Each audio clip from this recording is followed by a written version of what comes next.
listening to the Real Estate and Beyond podcast. This podcast is brought to you by the Via Domus team of William Raveis Real Estate. The views and opinions expressed on this podcast are those of the authors and do not necessarily reflect the official policies and position of William Raveis Real Estate or their employees. And now, here are your hosts, Brenda and Mike.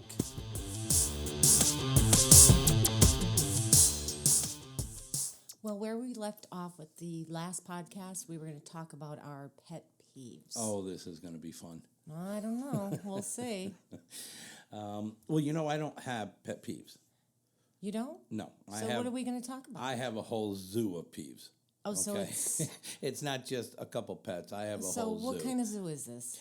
This, depending on the peeve, depends on the size of the cage. Okay. And when people enter my zoo, the cage doors are open. All right. So anything goes. Oh, okay. Sounds a little scary, but let's go with that. All right. Well, I'll start with my first pet peeve. Okay. My pet peeve of the day. It involves self-serve checkout lines. Okay. All right. When I get in line, I'm very patient. I understand, people in front of me, they're bringing their stuff in, send it down. Now, these are the ones that have the conveyor belt where Right. you send your stuff down. And it just keeps going. It doesn't stop. Well, it stops at the end. Yeah. Will you bag? See, I've never really used those. Maybe a couple times. But I'm sure you've seen them. Oh, yeah. Okay. There's just more and more coming, so you can't miss them. So, and the person in front of me, I let them go. They send their stuff down. They go down, they bag them, they pay, and out the door they go. And now it's my turn.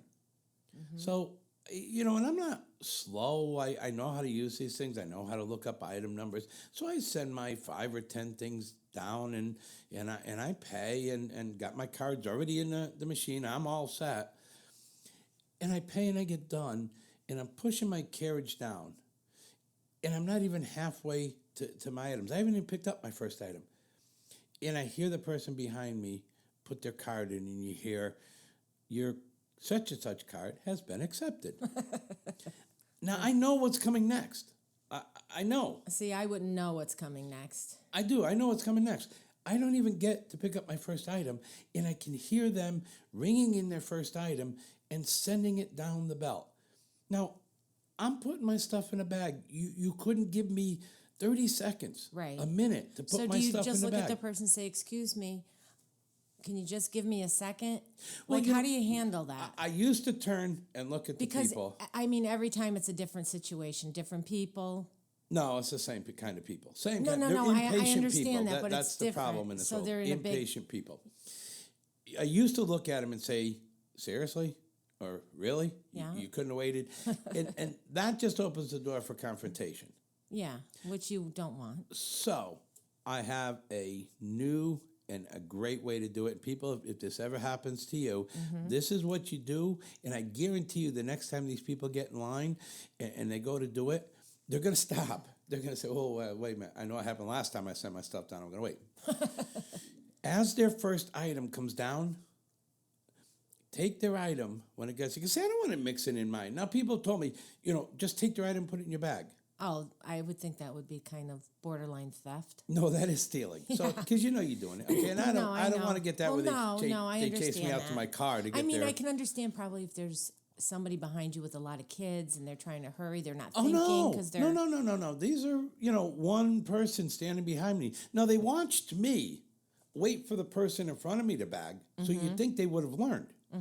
So now what I've learned to do is when that first item comes down, I take the item and I slide it back up the conveyor belt. Oh. What happens is it hits one of the little lasers. Lasers. And it sounds deadly. And it just completely shuts down the register. The little light starts blinking that they need help, and the thing comes up and says, you need assistance. Oh. Okay? Now they've got to hope that in these stores that there's somebody around to help them. Meanwhile, I'm packing up my stuff. I'm putting it in my carriage, and out the door I go. And now they have to wait for somebody to come over, figure out what happened, and clear it out. Usually, by the time they do that, I'm probably home and already put my groceries away. So, it's just a way of saying, patience, let me finish. Yes, patience is a So virtue. that's my first pet peeve is people who can't Right. even allow people to bag their stuff up before they start sending their stuff down. Okay, so basically, if I see you in the grocery store, Don't get behind me. I'm definitely not Don't getting get behind behind you. me. No, I'm a little bit No, nervous. it's fine. Get behind me because I'm No, not going I'm to be that not. long. But just it's when I'm on it, it's my machine. Yeah. And when I'm done, you can have it. Oh, okay, Mr. Grady. All right. Well, let's hear one of yours. Well, I'm going to be honest with you. When we decided to do pet peeves, I really had to think about this. No, that And I must know have I taken a while. overthink sometimes. Oh, well, very funny. But it took me a while because, I mean, I have to, not too much bothers me because I always find justification in what other people do. But there is one thing that stands out, and just because I analyze things. Okay, I analyze this. People, I have no idea what's coming next, so So- I'm going to be just as shocked as you. Well, no, not really. Go ahead. But the thing is, when you're driving, Yeah, I go the speed limit. I know. I've been in the car with Okay, you. it's posted there. For Right. me, there's a reason why it might be 30 miles an hour. That's when I'm going. Right. I always get, well, not always, but for the most part, I always get these people, they're speeding. They're right on top of the car. I drive a small car. I mean, I don't know if they think they're going to get in the trunk. Well, obviously their car's not going to fit. But I mean, it makes your heart race. I don't want to really speed up. I mean, these people don't know if I have children in the car. I mean, what do you do? You take your left foot and you press no. down on your brake just a little bit, and it turns the light on. Well, I understand And that but makes them with back my off luck, quick. the car will go boom right over the car.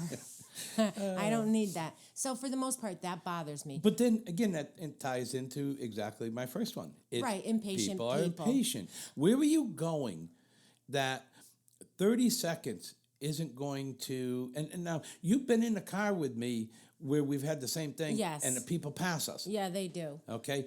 And we get a half a mile up the road, and guess what? We're Yeah. both stopped at the same red light. But you know what my thought is, and I don't know why I think like this, is that all of a sudden they decide to pass me. And I mean, they're flying. My first thought is, oh my God, I just hope they don't end up in an accident. And you know what my first thought is? No? I wish I owned a tank. Yeah, I mean, yeah. I mean, I guess then you'll know they're going to end Because up if I in an can't accident. drive, if I can't drive over them, maybe I can shoot them. Oh my God. I don't think we should. No, that's not good. But, well, again, and like I said, it comes down to whatever happened to the day of being patient, Well, that's what- respecting other people. Yeah. You know, I mean, I don't know. Maybe the older you get, the more you notice. And I just started to notice things. well, and it's true, but Well, I've always noticed things, but obviously I've noticed people just, they're in such a hurry to go nowhere. I'd like to know where they're going. well, you know, on that, you know what drives me nuts is when I'm coming down a road and somebody cuts out in front of me, makes me slam my brakes on, cuts out in front of me, drives up about 100 feet and pulls into a parking lot. You know why they're doing that, don't You you? had it's like it's like they're selling gold and you have to get there first. And I'm not even going there. But you cut me off, made me slam on my brakes, and you went up 100 feet and turned into the parking lot. But do you know what you just realized? Something's on sale? No. What? And why they did it? Why? Because it's a safety belt check. Your safety belts must work. You can go through the windshield. Well, they better help my brakes work. Well, they'd find out pretty quick. Okay. Now, Uh-oh. okay, here comes another one of mine. You ready? Oh, I'm getting dizzy. Okay, here it comes. Oh, no. It has to do with drive-through lines at like fast food restaurants or things like that. First of all, if you ever pull into like a McDonald's, Dunkin' Donuts, or any of those, if you see the next car in line that you would be behind is a minivan or an SUV, don't get in line. Why? Pull in and go in to the place and place your order in there. I usually walk in anyway. Yeah, For the but, most part, I do. well, I mean, I've been Because I like to see what I'm getting. You see the one place in Bristol, and Well, it's a usually- Dunkin' Donuts Oh, in Dunkin', Bristol, yeah. where there's a line going down the street to the drive-through. You know, people are I can't cutting wrap my into head the around parking it. lot to get But in there's line. no one inside. No, you pull in, you go in, and there's nobody in there, or one person in front of you. Exactly. But when you get in a drive-through line, like I said, if there's a minivan or a SUV in front, don't get in line. Okay. The thing is, when they get up to they're in line and they get up. Now, most restaurants have like a menu you can preview. Right. Dunkin' Okay. Donuts, they don't. Yeah, but Do they? Dunkin' Donuts has I'm trying donuts to and think. coffee. It's You know, not I that don't- confusing. I don't go to Dunkin' Donuts. But so, but I you're mean, in I line. used to. No, But but they pull up to the line, okay, and they finally get to the box, and the little voice comes out and says, hey, "May I take your order?" And they stop and they turn around to the 4 kids that are in the back seat and say, "Okay, what do you want?" And that kid tells them, and they go to the next kid, "What do you want?" You were sitting in line. You were waiting. When you left home, you knew you were going there, or you left the store. Why didn't you have a list ready? well, you would think they would. But they honestly. don't. I mean, because when I used to go through that or get a coffee or get the kids something, or if you wanted to buy, the donut holes for their class that day, I'd always ask Right. prior to. So that when you got up there, you're ready. And if it was a surprise, you still had 3 or 4 cars in front of you. You had plenty of time to ask. Oh, yeah. Now you're up and you're ordering, and you're asking the kids what they want. Now, Right. don't get me wrong. I'm not blaming the kids on this because kids are kids. I mean, I had 2 daughters, and, there were times where it took us 20 minutes to decide what they were going to get, but we didn't do that in the drive-thru line. Right. Well, obviously, Okay. when you left the house, you kind of had an idea that you were going there. Right. So now they're asking each kid what they want. Right. Okay. And they're placed in single order each time. Okay. Happy Meal, whatever. And then when they finally get the kids done and the person says, is that it? Then they sit and look at the menu and go, no, let me see. Let me have come on now. You've been to these places. You know what's on the menu. You really have to study the menu. It's not rocket science. And then finally, they're done. Okay, they tell them what the total's going to be, and they pull up. And you're behind me and think, oh, thank God. Okay, they're done. They're gone. They're out of my life. I can now place my order for a burger, fry. No, you've entered phase 2. Oh, God, this is a big one, huh? Well, what phase 2 Yes. is when they pull up to get their food. Right. You can bet that one of the kids in the back has changed his mind. Right. Okay? If it's at Dunkin' Donuts, well, Johnny got a chocolate covered. I only got a glazed.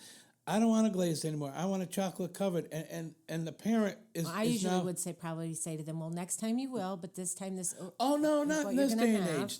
The parent takes the bag of food and then looks and then hands it back. Can we change this to a chocolate covered? And now they get the chocolate covered, and the other one, they say, well, no, I wanted this, or they got a Happy Meal. They don't like the toy they got. Oh. So the parent gives it back. Can I get another toy? No, it's supposed to be a surprise. We were kids. We got Cracker Jacks. Did you write the company because you didn't get a good toy in a Cracker Jack and say, I want another one? Did you? No, you Are took. you sure? No, you took I don't what know. you got. I bet you did. Did you get the toy in the Cracker Jack? Or did your Oh, sister and yeah. brother take it away from you? No. I mean, Let's be honest. no, they would get to the cereal box before me sometimes and take the Okay, toy out, see, I which knew I there don't was a even think they story do here. anymore with the No, I don't toys think and so the- either. I don't know. The I- toy used to be right in with the cereal. Well, the kinds of cereal I buy, they don't put toys in. And then they started putting the toy in plastic in the cereal. Then they started putting the toy outside the actual plastic box. And So it was cleanliness.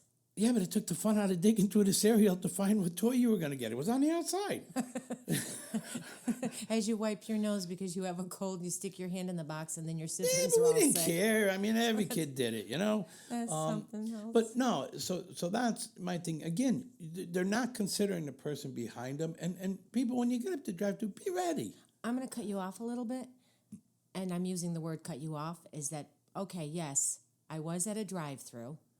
I was in line, and I went in the correct way. And all of a sudden, a hellion comes flying through the parking lot and Probably a tries to cut in grandmother. front of me. Cuts in front of me. Well, I looked, and I'm like, I don't think so. Here I've been waiting because the line was long. And this person, I glanced, and I actually recognized the person. Thank God they didn't recognize me. Did you wave to him? Oh, no, I didn't. Oh, I would've hit my phone and waved But to I'm him. like, oh my God, is that person? And I'm like, it is. it was a car accident waiting to happen. The person came in the wrong way, just so that they could cut in line. Because they have to get their coffee before you. They're afraid that they're going to run out. And I mean, obviously, most days I would have just let the person go in front of me, but this day I had 2 little ones in the back seat. And you just didn't want to let it happen. Well, not really. And then I'm doing an injustice to the people in back of me. But you know what it's not fair. You know what the sad part about this whole thing, though, is, see, I'm the type of person, like I said, when they finally get the person all their food, and they drive off, and I pull up to the window to get my food, and I only got a burger, fry, and a soda, and I get pulled into the dead zone. Can you pull up? Okay, that's because of all the other orders they have to fill. You took care of all that other order. I pull up to get my burger, and I got to pull into ahead. And once you get pulled up there, you know it's going to be a while before that food comes. But then if I go inside, I always get behind the person who, again, stands in line, and has 10 minutes, finally gets up to the person. The person says, "Can I take your order?" And they look at the menu and go, yeah, let me see. I'll have a Well, you know what? I think that maybe all of this has made you the person you are. Ready to hit him? No, you're patient. No, I just want to. I just want to tap him on the shoulder and say, guys, what were you thinking? You just stood in line for 10 minutes. You're in Kentucky Fried Chicken. You have to look at the menu. They sell chicken sandwiches. Crispy, original, it's chicken, okay? You didn't know what you wanted when you just decided, I'm going to go to Kentucky Fried Chicken, I'm going to see what they have. Well, maybe because there's so much on the menu now. Yeah, but it's chicken. New. It's chicken. It's Maybe either barbecued, it's chicken. So I don't understand where, you want 3 pieces, you want 4 pieces. You want a biscuit, you don't want a biscuit. Well, do you want me to tell you what happened to me? Sure, go ahead. Well, let me set the stage for this because it's really out of character for me. I think is that, of course, we had a really long day. We're showing houses, last-minute paperwork right before the holidays. It seems we're always busier right before the holidays up to the last minute. So get out of work, have to go pick up the kids at school, bring them home, and I figured, you know what? I have a few extra things I need to get done. I'm just going to do it before I go home. Here I am. I'm starving. I'm tired. I'm just a mess. So I go to Ocean State. Oh, I did it. I'm sorry. Well, you mentioned a lot of little fast food restaurants. So go ahead. So I was in Ocean State. I picked up what I needed, which was batteries, because some of the things I got the kids for Christmas, they all need batteries. Right. So, okay, I'm standing in line, and there's, a couple cashiers open. There's no self-serve and of course, around the holidays, you've got tons of people in there. Yeah, it was really busy. So there's only, I think there was 2 lines open. It was fine. I'm standing there. I have the batteries in my hand. And you know how when you hold those little boxes, everything feels like your fingers are going numb. So, okay, I'm there. And then all of a sudden, another register opens, and the lady goes, next in line. Uh-oh. I know. And out of nowhere, this gentleman just goes right there. Oh, I hate that. Yeah. So I looked at him and I'm like, is your name Next? You actually spoke to the guy. Yeah. Which, it took me back. I'm like, oh, you know who I sounded like? Who? You. I got in your head. Because actually through years of being with you, you're not shy. I scared myself. But then, of course, the woman at the register, she said to him, I'm sorry, you're going to have to go to the back of the line. She's next. Well, I don't get why people think that. It happens a lot. It's happened to me a lot of times where, they open up a new register and they say, I'll take the next person in line. And there's been times where I've had, I'm the next person in line, but the person in front of me is almost done. So I figure, I turn to the person behind me and say, you know what, you go ahead. It's fine. Because by the time I walk over there, I'm going to be up to the register anyways. But you know what it reminded me of? It's like when they say next in line, sometimes I don't want to move because it's like a stampede. Oh, I know. It's like 40 people are next. But why is it always, the key word here is next in line. And why is it always the person in the back that darts over there like they're entitled to do that? Well, it's because they feel they can get there before you. I understand that. But I do like when they get there and the cashier says, I'm sorry, sir or ma'am, I said next person in line. And I give her a lot of credit. Well, yeah, but Honestly, that's what I they do. should do. Yeah. But they should say it loud enough so that we all hear it standing in line, because you know everybody in line wants to turn and start applauding. Not that I want to talk about it, but how about when you go into the grocery store and it's 12 items? Oh, I know. Is it 12 items or less? And It's not 12 items and plus 50, it's right? It's not 25 items, and I'll try to pretend it's only 12. Yeah. So. I mean, that to me, and I always count my items. I'm like, oh, I got 15. 12 So I'll ask the girl. 12 items. I mean, if you had 13, 14, 15, I mean, that's fine. I mean, it's not a pet peeve. I just thought maybe I just need clarification on Well, that. you know what terrifies me? What? Is that, there's been times where the lines are long. Right. And a girl will come over to me in the store and say, sir, you can move over to here. And they move me into a 12 item or less. And then they walk away. It's almost like you want a little badge. I have permission. Right. Hall pass. Hall Right, pass. because then they walk away, and then the next person comes up behind me, and they're looking at me, and you know that they're counting in their head. You know that they are. I know. And it's fine, you get to 12, 13, 14, that's one thing. But, and I have turned to the person and said, oh, excuse me, they moved me over here. I really wasn't going to come over, because I feel terrible about that. Really? You do? I do. So... Wow. I just have to say, well, I think that's good for this podcast because I'm actually exhausted. I don't know about you, but I'm stressed. Well, I mean... It's just I that... have, and anybody know, I have many, many more, but I'm going to end it here. Well, we can always, keep going. We'll do another one later seed on. other podcasts with pet peeves. Pet right? Peeves episode 2. Yes, there you go. All right. So with that, we're going to say, see you later.